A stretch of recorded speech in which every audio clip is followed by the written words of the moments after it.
Toni Morrison, literary mother, to many writers. August 11, 2019. In this November 5, 2010, file photo, Nobel Prize-winning US novelist Toni Morrison attends in Paris the unveiling ceremony of a memorial bench marking the abolition of slavery in the French capital. AFP Photo, New York. When author Angela Flournoy was asked to dress as her favorite literary character for a magazine shoot 4 years ago, she knew how to look the part: a wide and severe hat, a fur stole, and the kind of stare that dares you to stare back. For a day, she could pretend to be Sula Peace, from Nobel laureate Toni Morrison's novel Sula, an ode to female friendship and how it can endure the most shameless betrayals.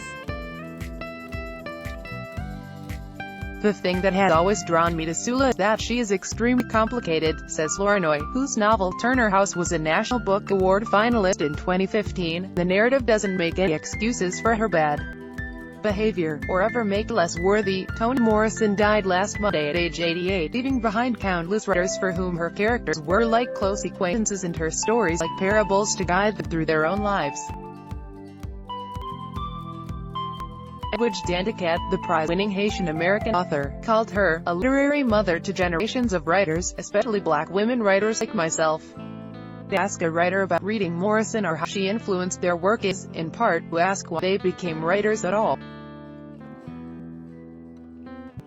Meg Brinkley, a National Book Award finalist last fall for their story collection A Lucky Man, was a teenager when he read The Bluest Eye, Morrison's 1970 novel about a black girl wishing for blue eyes.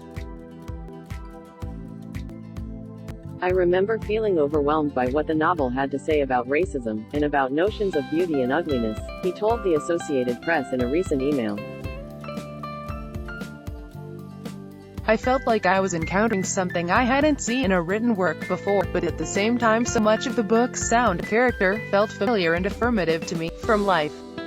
It felt like a book that demanded you rise to a certain level and become its reader, and it took a while before I could become that person. Julia Alvarez, whose novels include the best-selling How the Garcia Girls Lost Their Accents, praised Morrison for helping many of us writers in the margins find their way. For his part, George Saunders cited Beloved, her surreal, Pulitzer Prize-winning novel about an escaped slave, for opening up his ideas of historical fiction and helping to inspire the dreamlike novel Lincoln in the Bardo, a Man Booker Prize winner.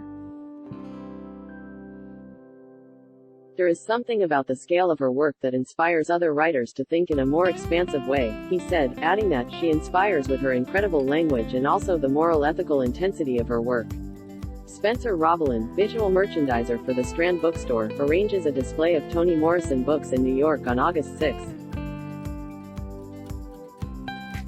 AP Photo, the layers of rhythms and allusions in Morrison's prose, from the Bible to black folklore, could make picking up a Morrison book the beginning of a lifelong education. Oprah Winfrey has told the story of complaining to the author her books were difficult to get through. Morrison's response that, my dear, is called reading. Cy Jones, a prize-winning poet whose memoir How We Fight for Our Life comes out this fall, remembered repeated efforts to read The Bluest Eye, another Morrison novel, Our Baby.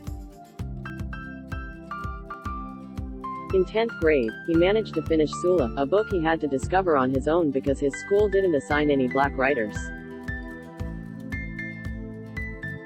I'd never seen a black woman like her in a literary novel, he told AP, referring to the title character. She wazy, troubled and troubling. I hung on her every move. I've read the novel, perhaps, 8 times now, and its influence in my work is clear. I love characters who troubled water, even at risk of drowning in the process. Morrison's books so moved readers they became determined to meet her. When poet Nikki Giovanni finished The Bluest Eye more than 40 years ago, she was living on Manhattan's Upper West Side. She immediately headed to the Midtown offices of Random House, where Morrison was an editor, and told the receptionist she wanted to see her. Morrison came downstairs, went out with her for coffee, and remained her friend for the rest of their lives.